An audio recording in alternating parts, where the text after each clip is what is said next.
हरे कृष्णा राधे राधे। आपका स्वागत है आपके अपने चैनल राधा कृष्ण लीला में। आज पौष मास की पूर्णिमा तिथि है। सनातन धर्म में प्रत्येक माह में आने वाली पूर्णिमा तिथि का बड़ा महत्व है। यह दिन स्नान दान के कार्यों के लिए बहुत ही मंगलकारी माना जाता है। इसके साथ ही पौष पूर्णिमा के दिन सत्यनारायण भगवान और देवी लक्ष्मी की पूजा अर्चना की जाती है। इस दिन पूर्णिमा का व्रत भी रखा जाता है और शाम को चंद्रदेव को अर्घ्य दिया जाता है। मान्यता है कि ऐसा करने से जीवन में धन सुख समृद्धि और बरकत आती है। इस साल पौष पूर्णिमा के दिन से ही प्रयागराज में महाकुंभ मेले की शुरुआत हो रही है।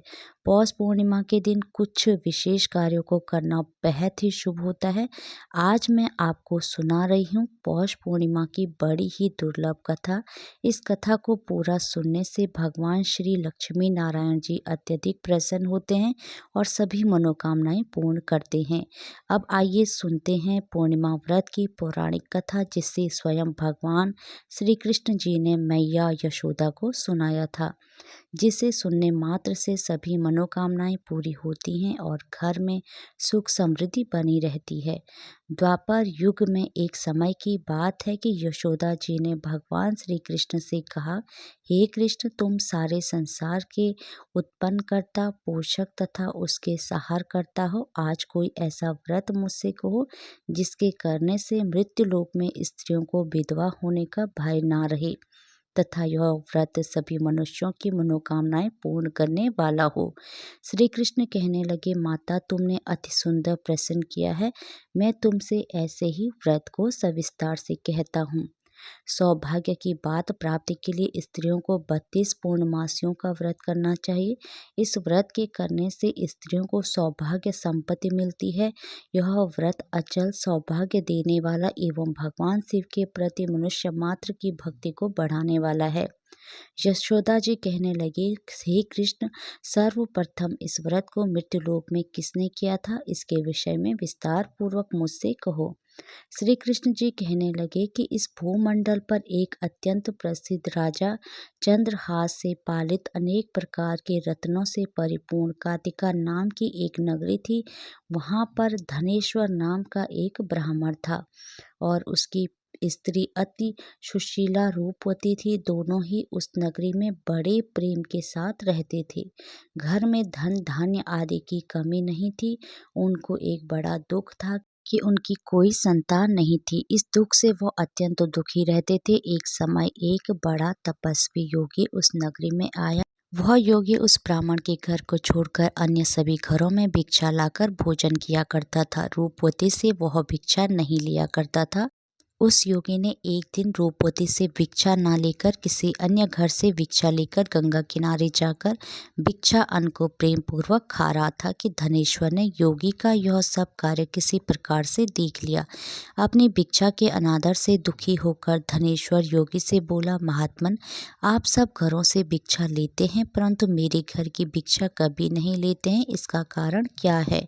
योगी ने कहा कि निसंतान के घर की भीख पतितियों की अन्न के तुल्य होती है और जो पतितियों का अन्न खाता है वह पतित को हो जाता है। जो कि तुम निसंतान हो, अंत पतित हो जाने के भय से मैं तुम्हारे घर की भिक्षा नहीं लेता हूँ। धनेश्वर यह बात सुनकर अपने मन में बहुत दुखी हुआ और हाथ जोड़कर योगी के पैरों पर गिर पड़ा तथा आंत्र भाव से कहने लगा, हे महाराज, यदि ऐसा है तो आप मुझको पुत्र प्राप्ति का उपाय बताइए। आप सर्वज्ञ हैं, मुझ पर अवश्य ही यह कृपया कीजिए। धन की मेरे घर में कोई कमी नहीं है परंतु मैं पुत्र न होने के कारण अत्यंत दुखी हूँ।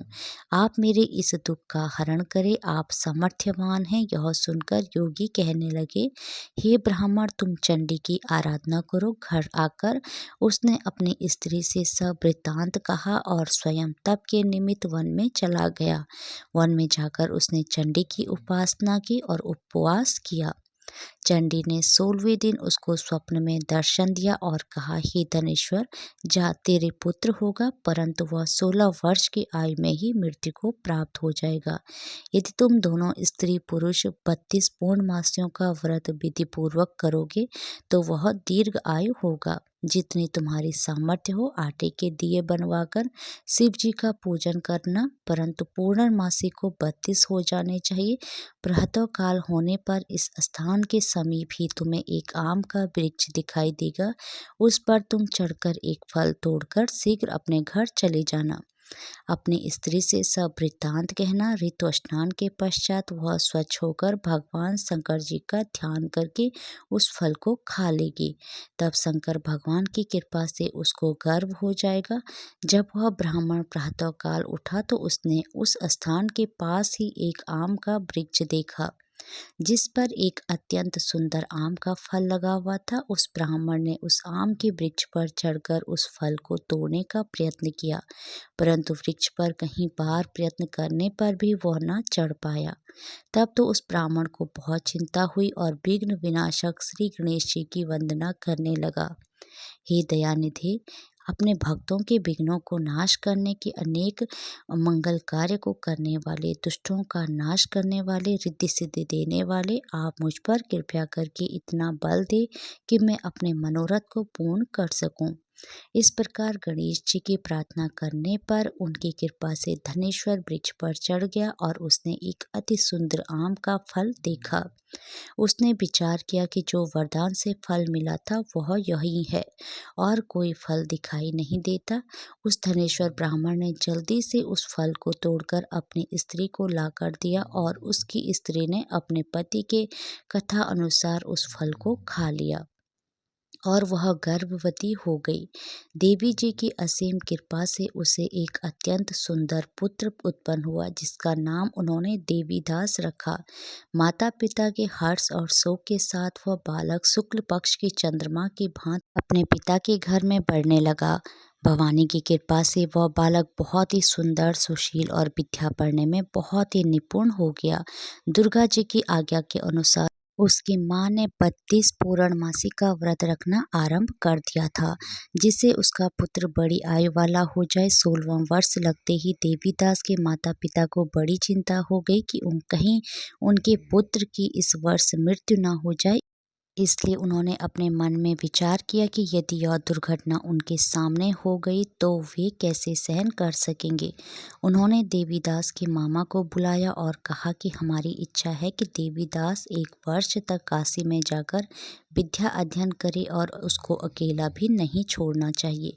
इसलिए साथ में तुम चले जाओ और 1 वर्ष के पश्चात उसको वापस लौटा आना। सब प्रबंध करके उसके माता पिता ने काशी जाने के लिए देवीदास को एक घोड़े पर बिठाकर उसके मामा को उसके साथ कर दिया, किंतु यह बात उसके मामा या किसी और से नहीं कही। धनेश्वर ने सपत्नी अर्थात अपनी पत्नी के साथ अपने पुत्र की मंगल कामना तथा दीर्घ आयु के लिए भगवती दुर्गा की आराधना और पूर्णमासियों का व्रत करना आरंभ कर दिया। इस प्रकार बराबर 32 पूर्णमासी का व्रत पूरा किया। कुछ समय के पश्चात एक दिन वह दोनों मामा और भांजा मार्ग में रात्रि बिताने के लिए किसी ग्राम में ठहरे हुए थे। उस दिन उस गांव में एक ब्राह्मण की अत्यंत सुंदरी, सुशीला, विदुषी और गुणवती कन्या का विवाह होने वाला था। जिस धर्मशाला के अंदर वर और उसकी बारात ठहरी हुई थी, उसी धर्मशाला में देवीदास और उसके मामा भी ठहरे हुए थे। संयोगवश कन्या को तेल आदि चढ़ाकर मंडप आदि का कृतज्ञ किया गया तो लग्न के समय वर को धनुर्वात हो गया। तत्पश्चात वर के पिता ने अपने कुटुंबियों से परामर्श करके निश्चय किया कि यह देवीदास मेरे पुत्र जैसा ही सुंदर है, मैं इसके साथ ही लग्न करा दूं और बाद में विवाह के अन्य कार्य मेरे लड़के के साथ हो जाएंगे। ऐसा सोचकर वह देवीदास के मामा से जाकर बोला कि तुम थोड़ी देर के लिए अपने भांजे को हमें दे दो। जिससे विवाह के लग्न का सब कृतज्ञ सुचारू रूप से हो सके।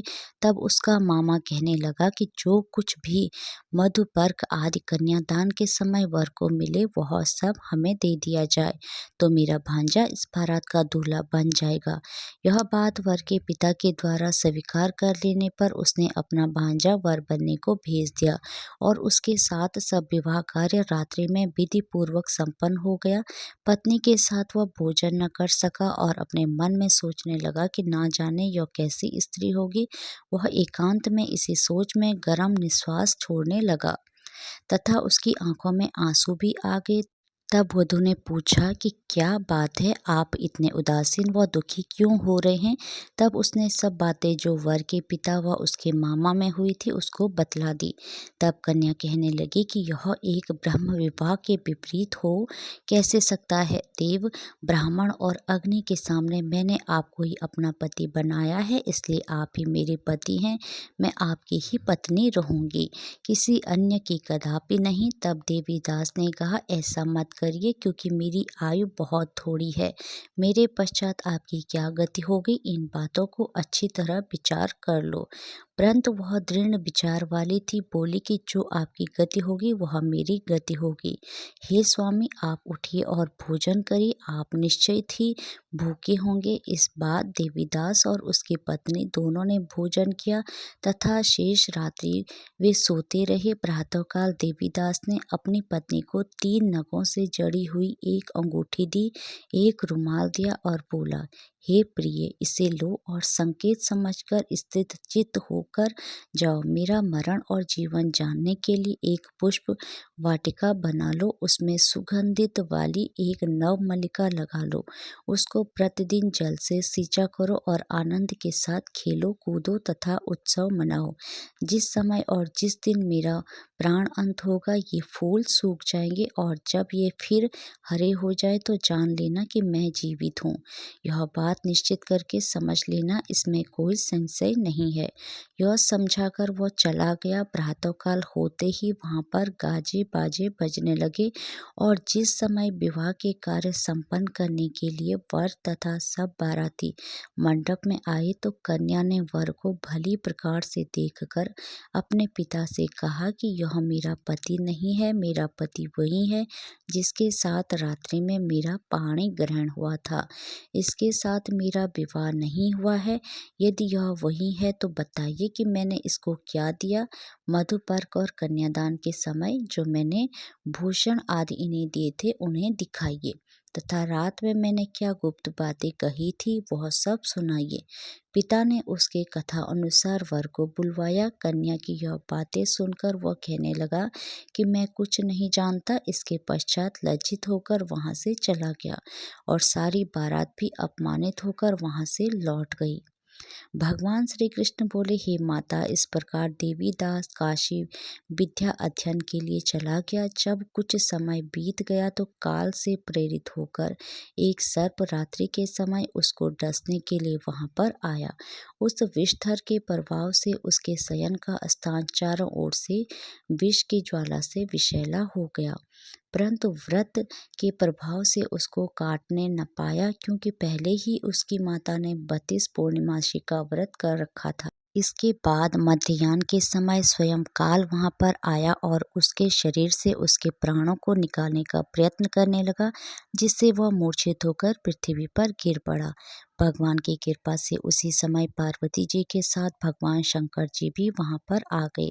उसको मूर्छित दशा में देखकर पार्वती जी ने भगवान शंकर से प्रार्थना की कि हे महाराज, इस बालक की माता ने पहले 32 पूर्णिमासी का व्रत किया था, जिसके प्रभाव से हे भगवान आप इसको प्राणदान दे।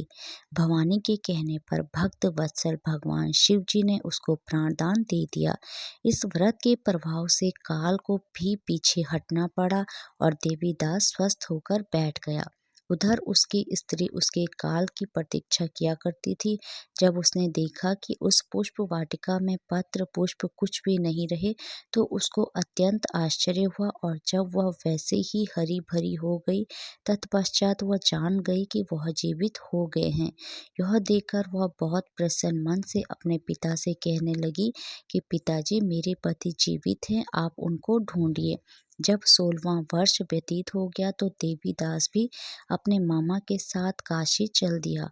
इधर उसके ससुर उसको ढूंढने के लिए अपने घर से जाने वाले ही थे कि वह दोनों मामा भांजा वहां पर आ गए। उसको आया देखकर उसका ससुर बड़ी प्रसन्नता के साथ अपने घर में ले आया। उस समय नगर के निवासी भी वहां इकट्ठे हो गए और सबने निश्चय किया कि अवश्य ही इसी बालक के साथ इस कन्या का विवाह हुआ था। उस बालक को जब कन्या ने देखा तो पहचान लिया और कहा कि यह तो वही है जो संकेत करके गया था। तद उपरांत सभी कहने लगे कि भला हुआ जो यह आ गया, और सब नगरवासियों ने आनंद मनाया। कुछ दिन बाद देवीदास अपनी पत्नी और मामा के साथ अपने ससुर के घर से बहुत सा उपहार आदि लेकर अपने घर के लिए प्रस्थान किया। जब वह अपने गांव के निकट आ गया तो कई लोगों ने उसको देखकर उसके माता पिता को पहले ही जाकर खबर दे दी कि तुम्हारा पुत्र देवीदास अपनी पत्नी और मामा के साथ घर वापस आ रहा है। ऐसा समाचार सुनकर पहले तो उन्हें विश्वास ही नहीं हुआ, किंतु जब और लोगों ने भी आकर उनकी बात का समर्थन किया तो उनको बड़ा आश्चर्य हुआ। लेकिन थोड़ी देर में देवीदास ने आकर अपने माता पिता के चरणों में अपना सिर रखकर प्रणाम किया और उसकी पत्नी ने अपने सास ससुर के चरणों को स्पर्श किया तो माता पिता ने अपने पुत्र और पुत्र वधू को अपने हृदय से लगा लिया और दोनों की आंखों से प्रेम अश्रु बह चले। अपने पुत्र और पुत्रवधू के आने की खुशी में धनेश्वर ने बड़ा भारी उत्सव किया और ब्राह्मण को भी बहुत सा दान दक्षिणा देकर प्रसन्न किया। श्री कृष्ण जी कहने लगे कि इस प्रकार धनेश्वर 32 पूर्णिमाओं के व्रत के प्रभाव से पुत्रवान हो गया। जो भी स्त्रियां इस व्रत को करती हैं वे जन्म जन्मांतर में वैधव्य का दुख नहीं भोगती हैं और सदैव सौभाग्यवती रहती हैं। यह मेरा वचन है, इसमें कोई संदेह नहीं है। मानना यह व्रत पुत्र पौत्रों को देने वाला तथा संपूर्ण मनोकामनाओं को पूर्ण करने वाला है। 32 पूर्णिमाओं का व्रत करने से व्रती की सब इच्छाएं भगवान शिव जी की कृपा से पूर्ण हो जाती हैं। बोलिए श्री कृष्ण भगवान की जय। हरे कृष्णा, राधे राधे। भगवान श्री कृष्ण और राधा रानी की कृपा आप सभी भक्तों पर हमेशा बनी रहे। जय श्री राधे।